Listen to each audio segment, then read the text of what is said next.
Are you ready? Agility from the champion. Oh, deep Six! That could be a delivered this deep six.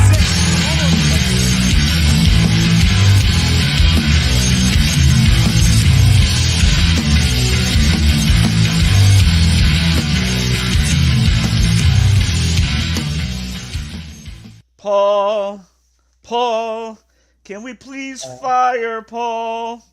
Paul, Paul, Oh, can we can we fire fire Logan Logan Paul? Paul? I love it. Yes. Let's see, does the Overwalk go to the Good, beat? Does the Overstrut go to that song? Oh, good evening, everybody. We are live. It is just after 10 p.m. Here in New York, and this is episode 153. And I'm joined by Brendan, aka Bash. Brendan, how was your weekend? it was good. Did I do anything? No, it just worked. That was about it. How about you? I don't even think I did anything either. I mean, it was just the standard stuff. Worked on Saturday, church on Sunday, and that was basically it. And church is usually like a half a day event until like 3 o'clock in the afternoon. So by the time I Wow. get home, I'm dead for the rest of the day. So Sunday was pretty much a wash after that. But other than that, I actually had a day off today, and I took my first golf lesson from Golf Tech, and signed up for a 10-week lesson pack. So Very I'm gonna cool. up my golf game. Have you been golfing for a long time, or is it something you're taking up and getting lessons early on? 2020, I started golfing, and I never Oh, really took lessons. So I've just been going out casually a couple times a year. But you know, golf is one of those things where you want to be able to have a good time by making good shots and stuff like that. hmm If you're going out and spending all this money to play golf, and then you're shanking the whole entire time, then you know, um, where's the good yeah. time in that if you're trying to do pretty good? So, yeah. So there's a couple things I have to work on, and pretty much my whole entire swing. Very cool. No, COVID was probably the best golf I was playing because I was able to get out there so much. Yeah. Because like everywhere was open, but you had to keep a good distance, which is fine. So like I was playing all summer during that time. So yeah, if you started 2020, you definitely started right around COVID time. So it makes sense. Yeah. But yeah, I haven't played in about a year, or so I never took actual lessons, but golf was fun. So we might have to go out one time. Where have you been playing? Just like pretty much central. Like sunken. Like I haven't gone out yet this year, but Sunken Meadow, the Northport VA Hospital. There's a golf course on the South Shore, just like I think it's Timber Point or something. Um, like near Sayville along the water, which is really really nice. hmm Um, but and then like last year, I did more golfing out of state than I did on Long Island, believe it or not, up in the Nice. Boston area. So that's where I'll be this Monday, and it'll be my first golf outing of 2026. Very cool. Yeah. Well, So we had a pretty decent week of wrestling. It was okay, nothing to really write home about. Couple things brewing that I'm seeing. So we'll talk about those things. For those of you guys that are watching, we had our AEW Dynamite post show. We had two shows back to back last week, covering last week's Raw. Tuesday, we had our AEW Dynamite post show, our second one in as many months. So we're covering that. This is going to be a very very busy WWE weekend. Um, I'm sorry, next weekend that is. This weekend you got AEW Double or Nothing.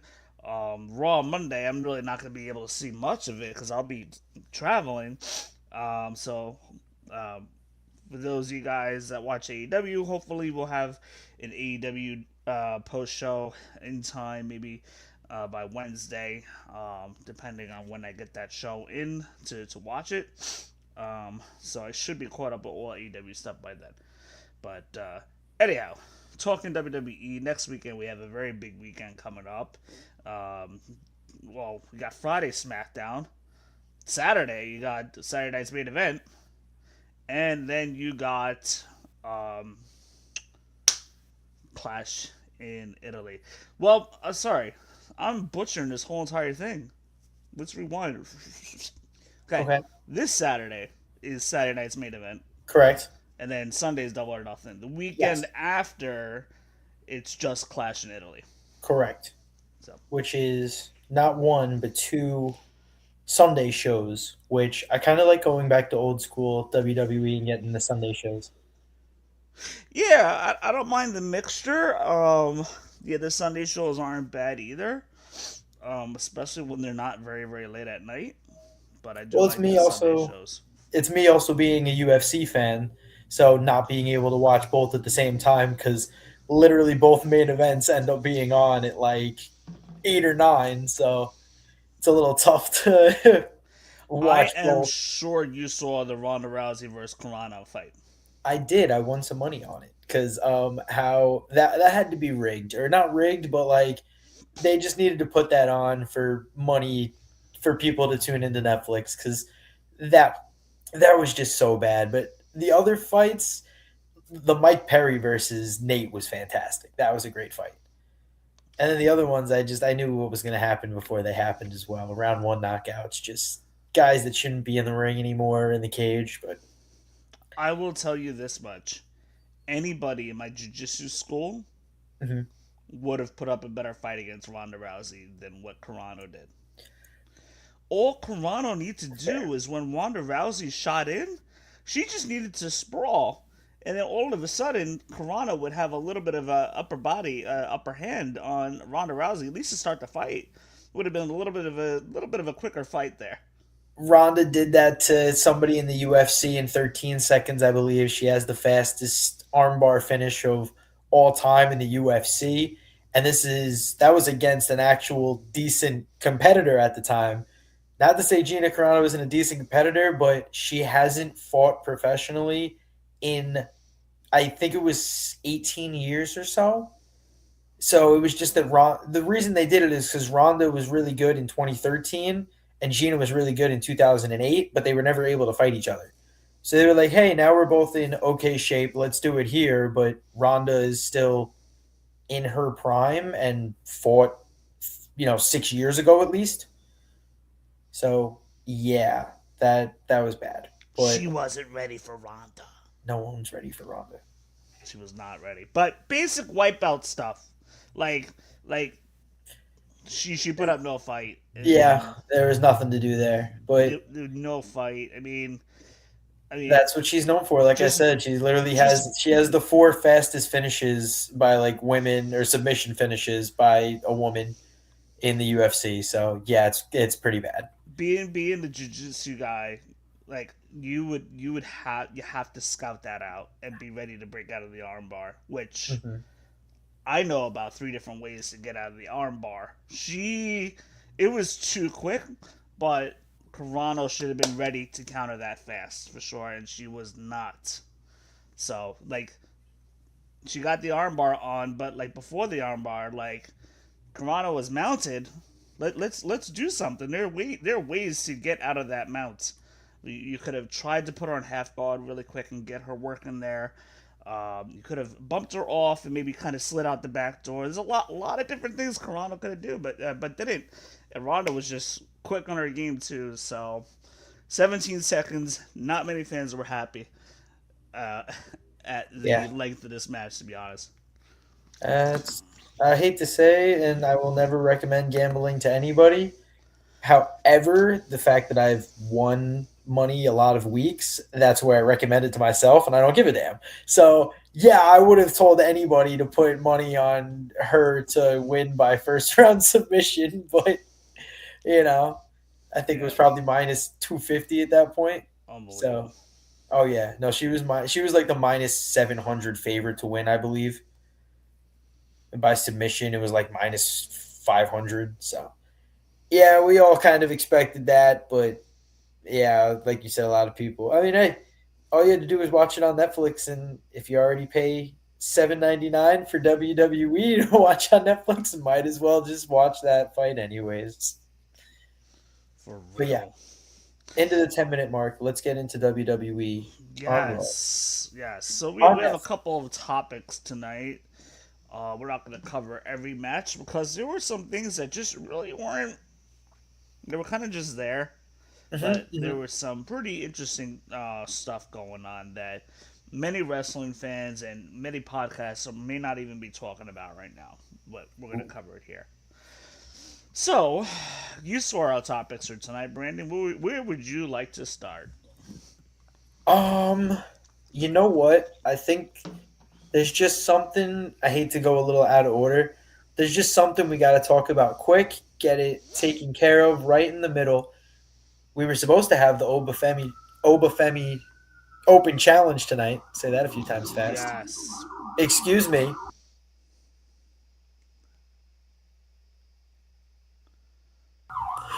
Let's have a party. We have Scott Steiner like showing up and getting ready to show up again. Yeah. Yeah. This is what I get for living on a main road.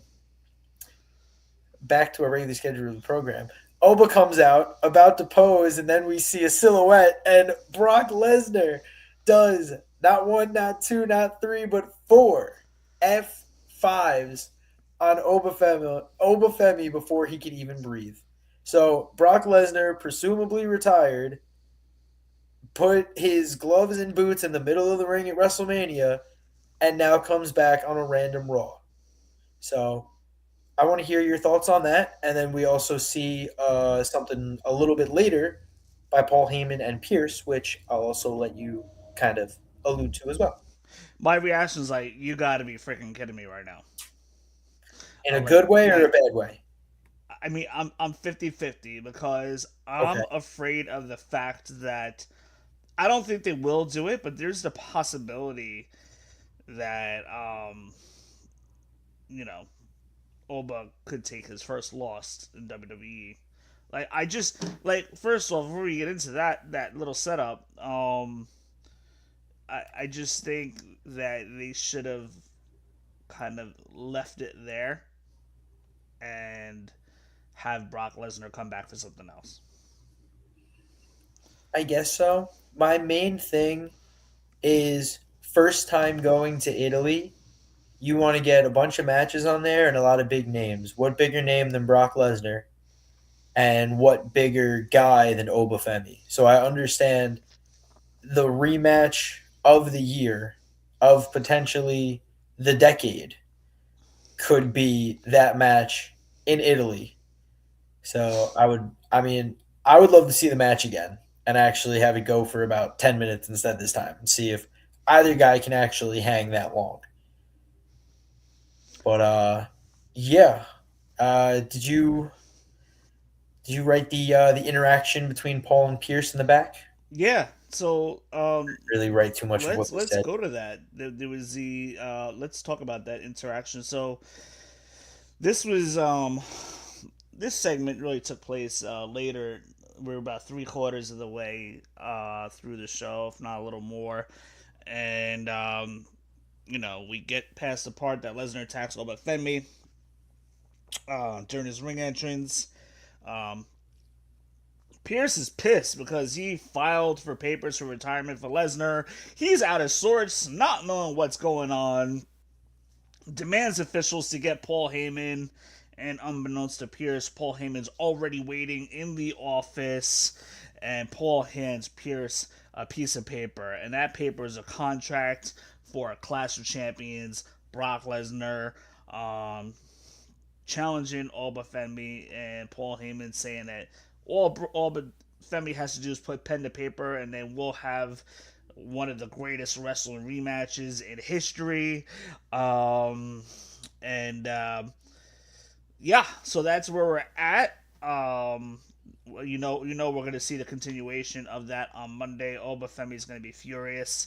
He will sign that. My concern is now you got Alba versus Lesnar. You cannot. I'm not ready to see Alba Femi lose his first match on a WWE main stage. Not when you're potentially getting him ready and you know he's going to be the biggest name and how over he is right now. In my opinion, Alba Femi cannot take a loss. Yeah, I Cannot. agree. Nah, Cannot. there's Maybe no we'll shot. see Brock Lesnar put up a better fight, and I'm cool with that.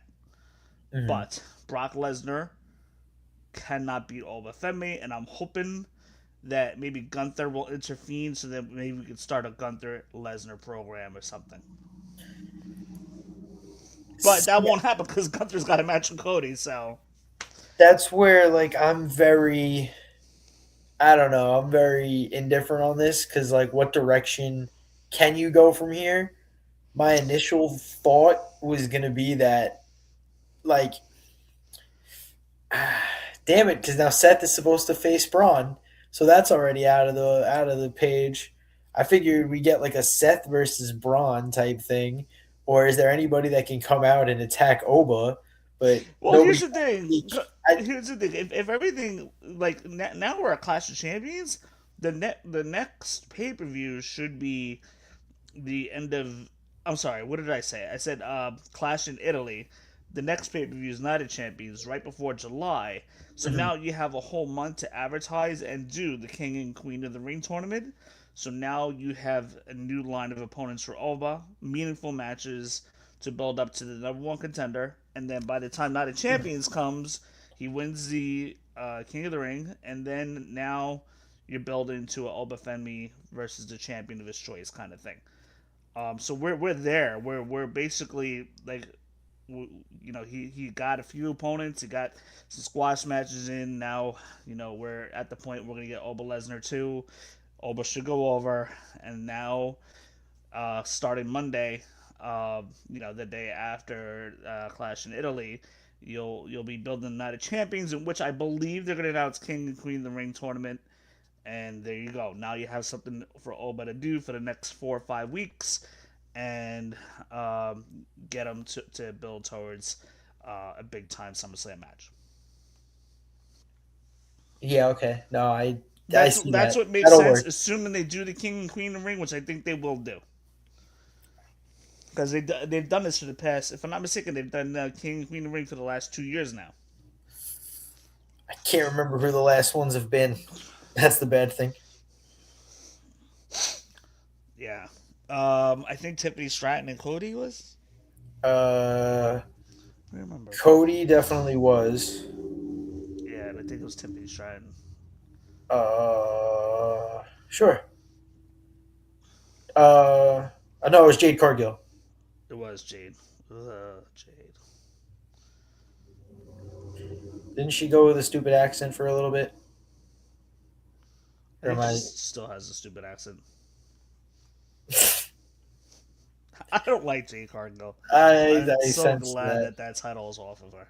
And then Nia Jax was the winner the year before, and then Zelina, who also did the silly accent as well when she became queen. That was back in 2021.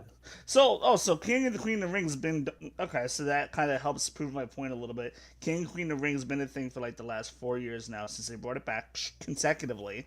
So there's Mhm. no doubt in my mind they're gonna bring back King and Queen of the Ring.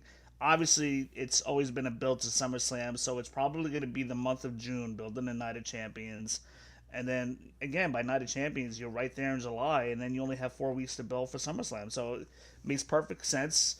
Like everybody online, like is talking about, oh, what are we gonna do, Oba Femi? What are we gonna do, Oba Femi?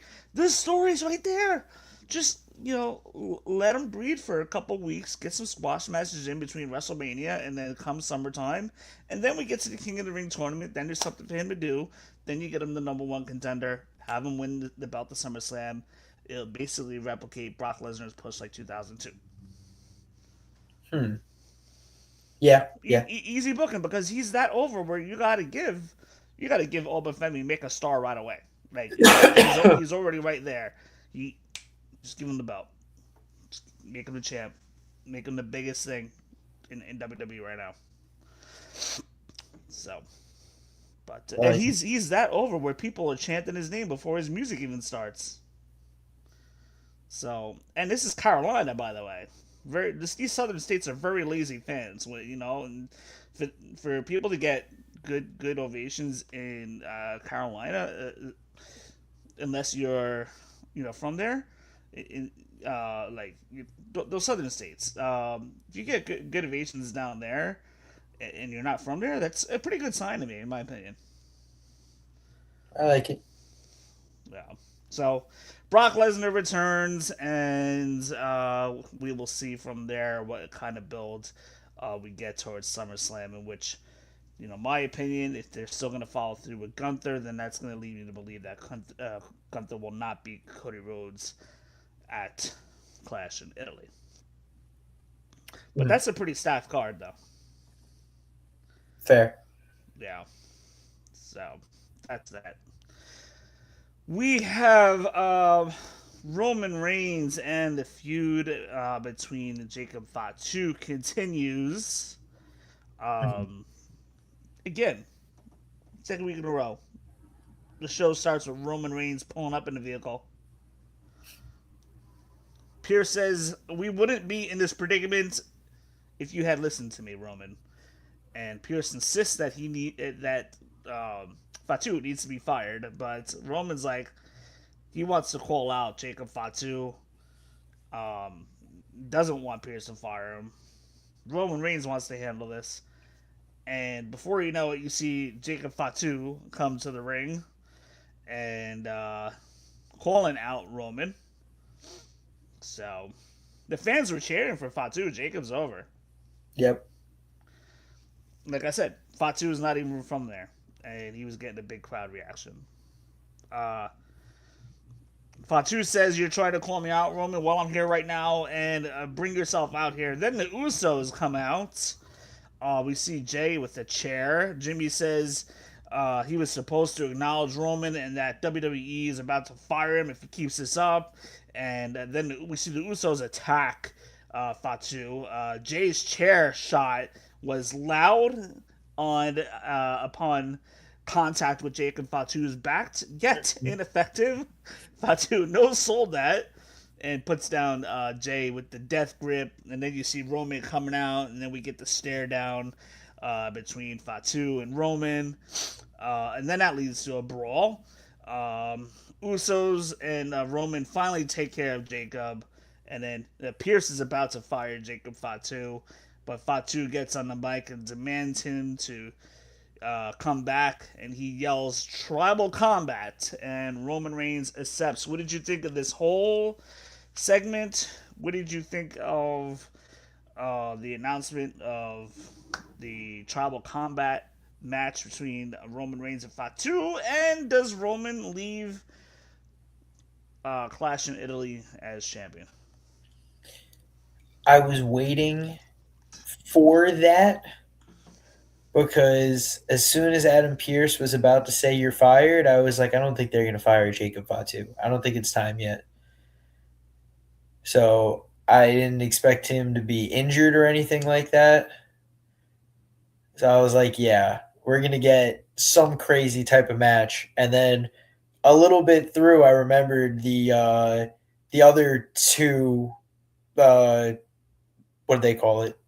What did he say? The combat match, tribal combat. Yes.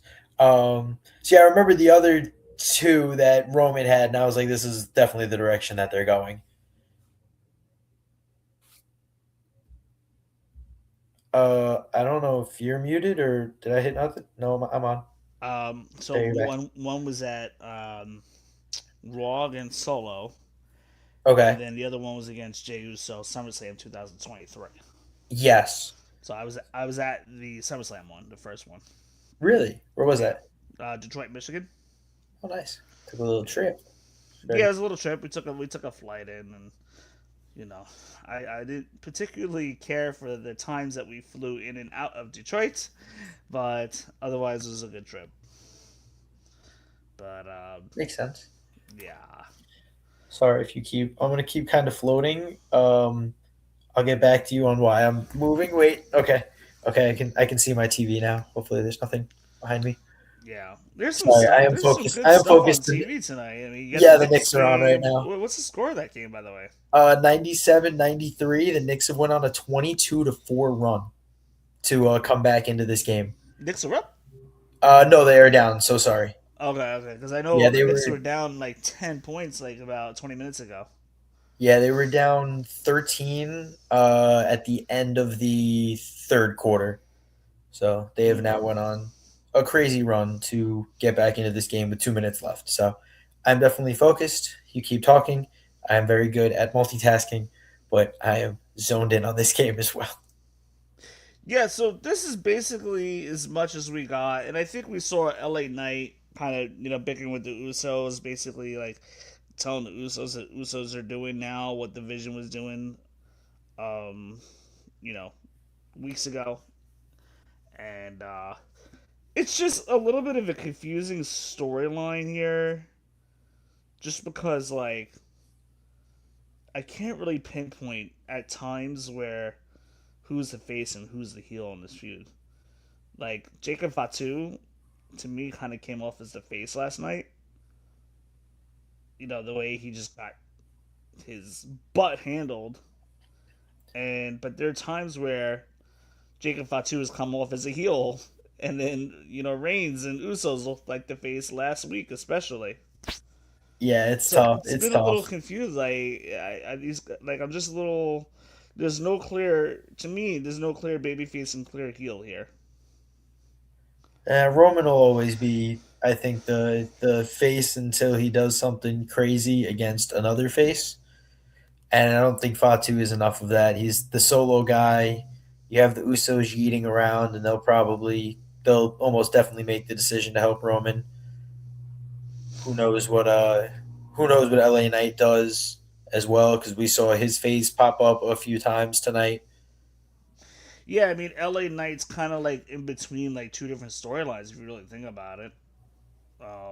Like he had his confrontation with the the Usos, and he had a conversation with Seth about the Vision, and last night was his first time back since Mania. Oh wow, yeah, I didn't think of that. So Judgment Day was a bad day last night on Monday Night Raw. Bad day for Judgment Day. Judgment Day had a very very bad day. So I mean, we had Finn versus JD in a street fight, and uh, I probably would have preferred more of like a what's that? That was a banger. No, I'm sorry, that was a great fight. It was, I it was was. I I mean, was I was there the whole way. Freaking moonsault off the top by JD. Freaking Dom comes in and knocks him down. The yeah, and Knicks then go to accidentally overtime. six I'm one not ready for nines, this. accidentally 619s. Jay Finn pulls out the Right. win here. So JD loses, and this was the first part of Judgment Day's bad night. How Dominic accidentally costed him the match, and then later on, we see the women's tag titles being defended, and I was thinking that there was possibility that um, Paige and Brie Bella were gonna lose their tag titles to Judgment Day. You know, Liv's charade of going on and on how Judgment Day is gonna get all the belts, and I thought maybe they're gonna lean into that, but that was not the case because we see Liv Morgan get thrown out by Jessica Carr for interfering. Roxanne tries to slam Brie Bella with one of the belts, but Brie rolls her up for the pin and wins. Judgment Day jumps Brie and Paige after their win, and then Bailey and Lyra come out for the save. Judgment Day pretty much had a bad day all around amongst both the guys and the girls. What did you think of this tag match? It was a good match. Another one where I think Paige has had my heart since I was uh, probably still a teenager. Yeah, yeah, she's been wrestling that long. Absolutely. Um, and she still has my heart. She's still good in the ring. I don't care. She looks good. I don't care. She's good. I Um, get a little nervous when she takes bumps though. She took a couple like bumps where she was kind of like swung into like the ring apron and against the barricade. So I get a little nervous for Paige a little bit. she does also look like she is maybe 114 pounds. So Yeah, she does look a little light as well. So I see getting afraid. I'm not. Yeah, it's a little scary. just knowing the injuries that she came from and stuff like that. Absolutely. So that leads us to the match that we're gonna have.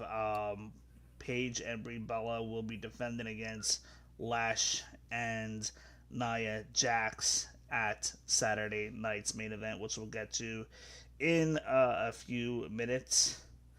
But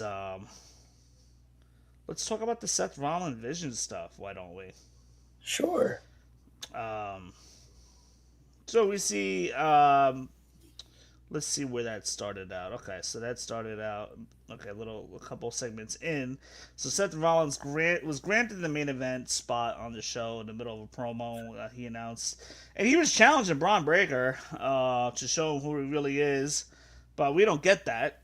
Yeah, we get Seth versus Theory instead with Logan Paul um, hanging out ringside.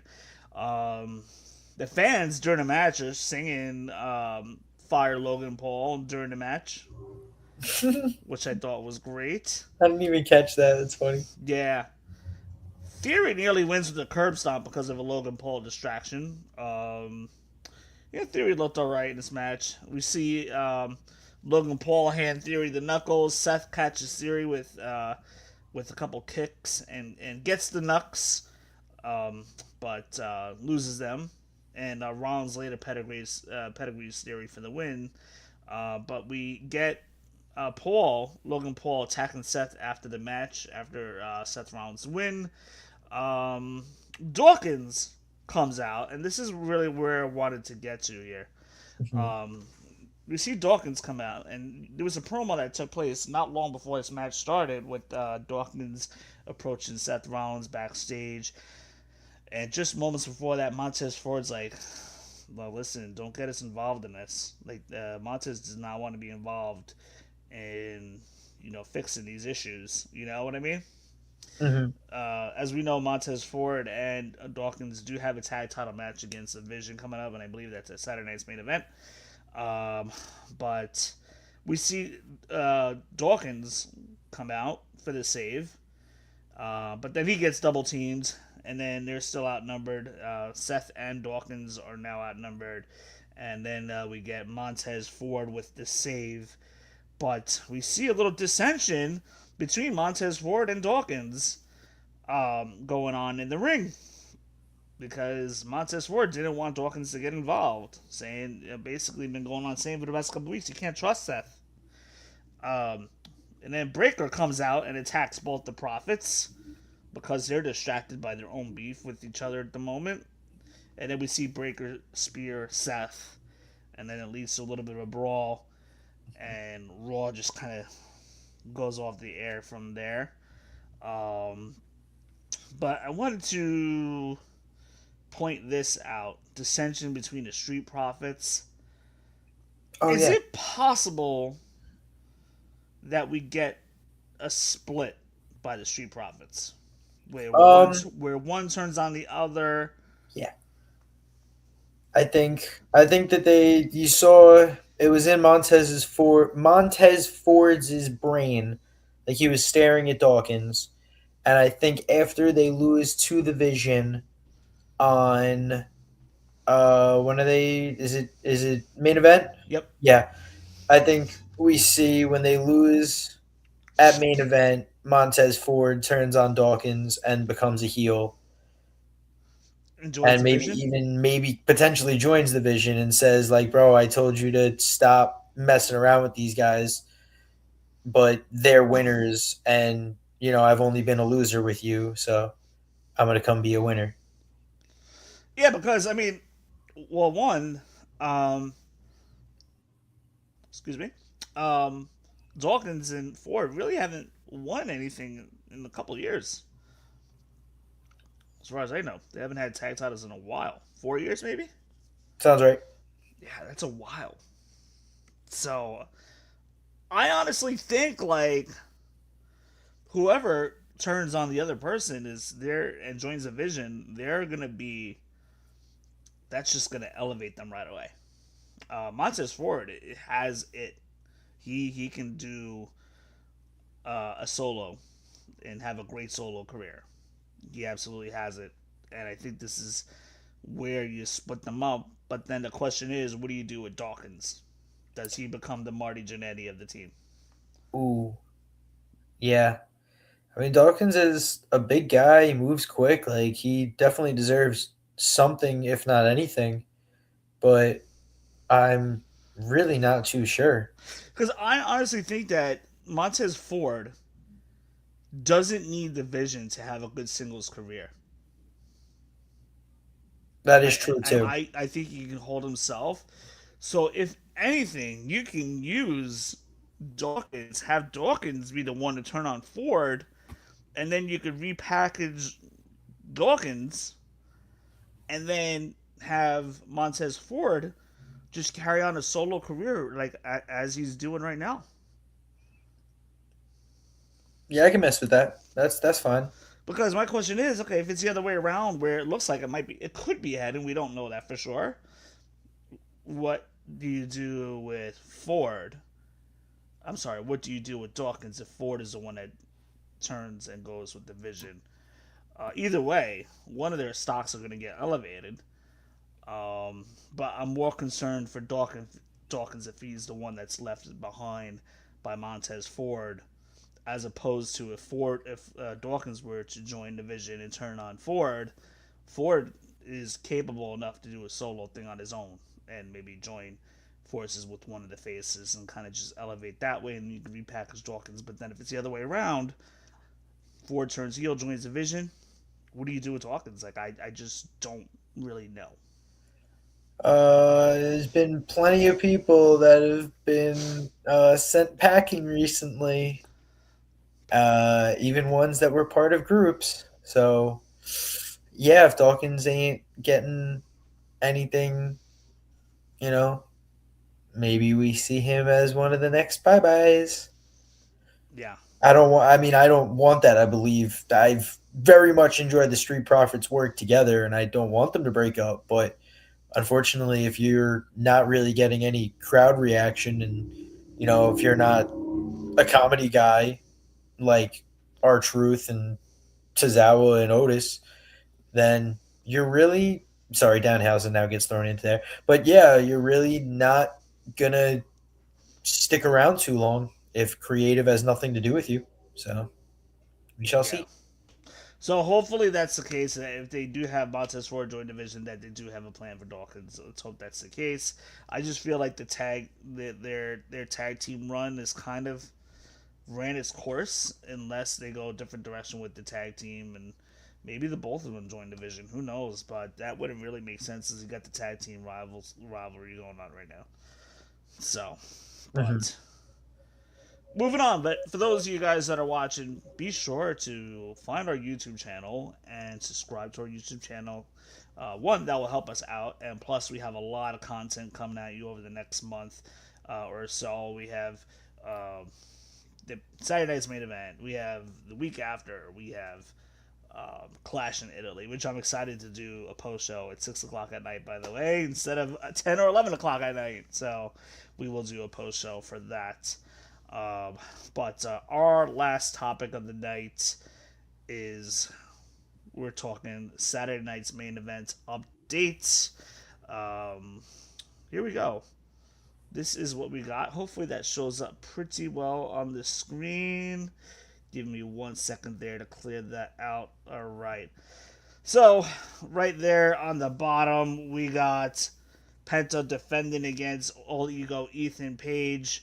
The part that's kind of cut off in the bottom there, bottom right hand corner, Sol Ruka's challenging Becky Lynch for the Intercontinental Championship for the women's side.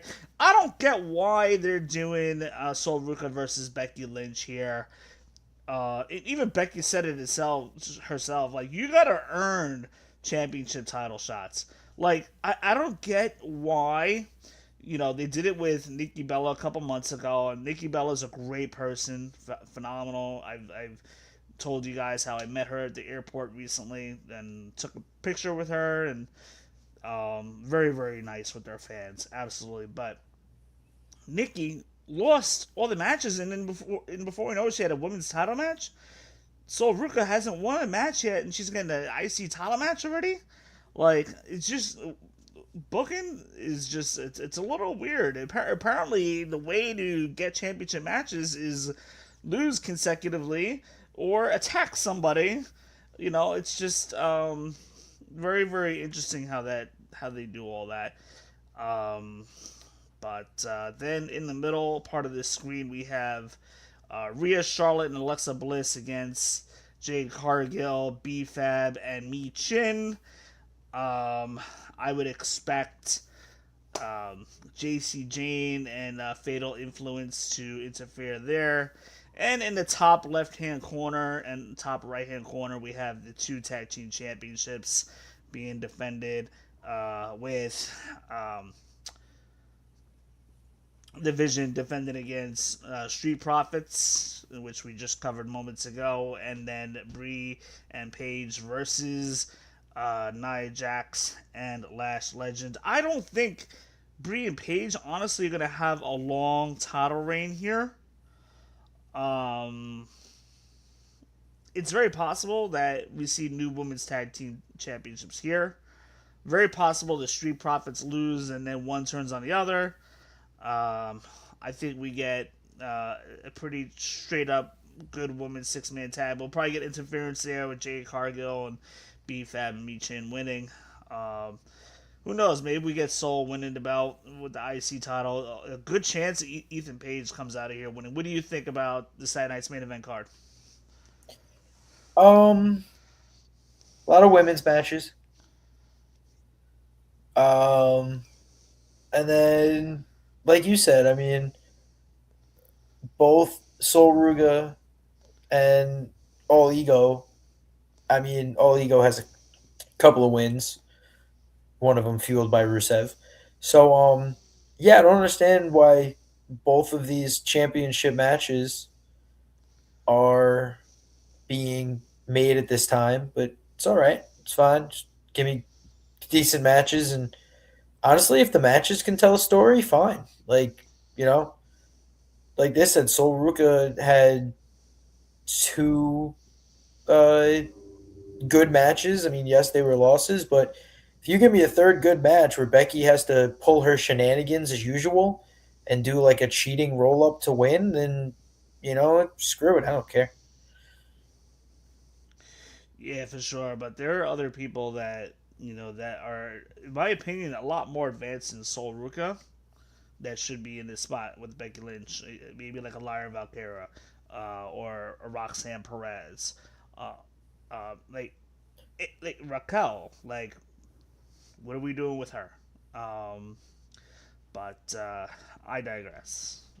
Wins and losses do not matter in WWE anymore. Yeah, just challenge people and you're good. So that pretty much covers everything on episode 153. We got some good stuff coming up. Um, we have Saturday night's main event coming up this Saturday. AEW Double or Nothing next weekend. Clash in Italy next weekend as well. I think You're missing Clash. something. I know. Triple A. Continue your point. Well, yes. What were you gonna say? I'm sorry, I cut you off. Well, Triple A, that big match on the 30th of El Grande versus OG Grande. Yes. There was the trios tornado match tonight. Oh yeah, there was a reason why I didn't even bring that up, but yeah, it was a fun match there, and El Grande and his Americanos won. Um, but what did you think of that match? No, it was high flyers that weren't high flyers actually high flying, so that was cool. And now all three of them have the mask uh, plate that they hide. So Yep.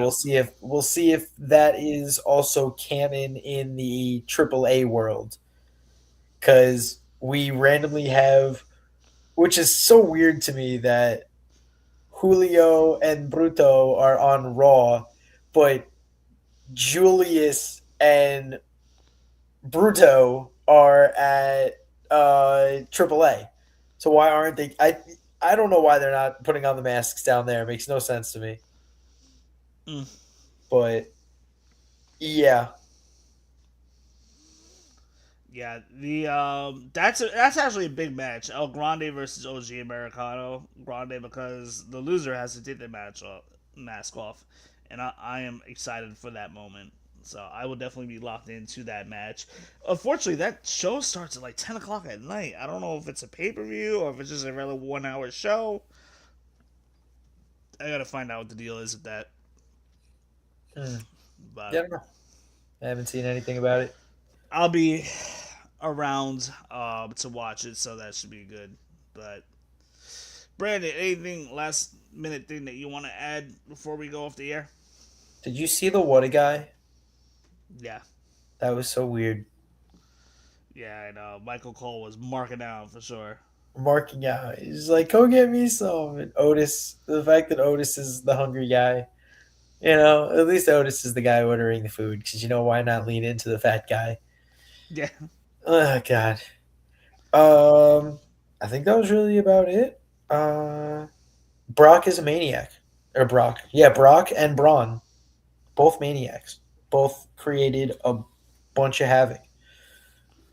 yeah. Braun Breaker's slowly picking up momentum. I would not mind another match with Seth Rollins and Braun Breaker as the one in Backlash was really good.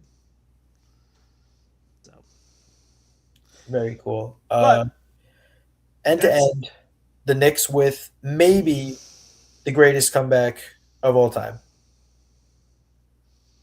Down 22 with 7 minutes left. The Knicks take the game to overtime and win 115-104. wow. And my bets lost by one guy by 2 points. Yay! I'm going to throw I mean, my honestly, I mean, the Knicks got their home win. They got a home win. That's a must win on your home court. But largest playoff comeback win since 1970. Jesus. wow, wow, and the Knicks were actually very, very. That's the last time the Knicks were a championship contender. Was back then. Absolutely. Yeah, They were a championship in the 90s, at least at one point. yeah, 94, 94 going to Game 7, and they messed that up in 1999 against the Spurs. So yeah, Spurs were too much for the Knicks that year, as they had both David Robinson and Tim Duncan, and the Knicks had some great players, but they were too small for that San Antonio lineup, and they just could not get it done. But 94, they messed it up. I heard I think I was a little young then, but John Starks missed a crucial shot that would have won the game for the Knicks against the Rockets in Game 7. Mm-hmm. So the Knicks haven't won in 50 plus years. So this might be the year. Who knows? We'll see. So you got some good teams that are left. But for those of you guys that are watching, we will not be covering WWE until 2 weeks from now. Clash in Italy. However, more than likely, we will be covering a little AEW next week. So, probably won't see me until, who knows, the week after Memorial, that Clash in Italy weekend, and Bash until a couple days after that. So, as we are going to give ourselves a little bit of a rest Memorial Day weekend. And then we will be back at it as we get close to Clash in Italy. So, for those of you guys that are watching, thank you so much. Be sure to hit that subscribe button. That'll help us out. Share this with your friends. And we will talk to you guys soon. Agility from the champion. Uh-oh!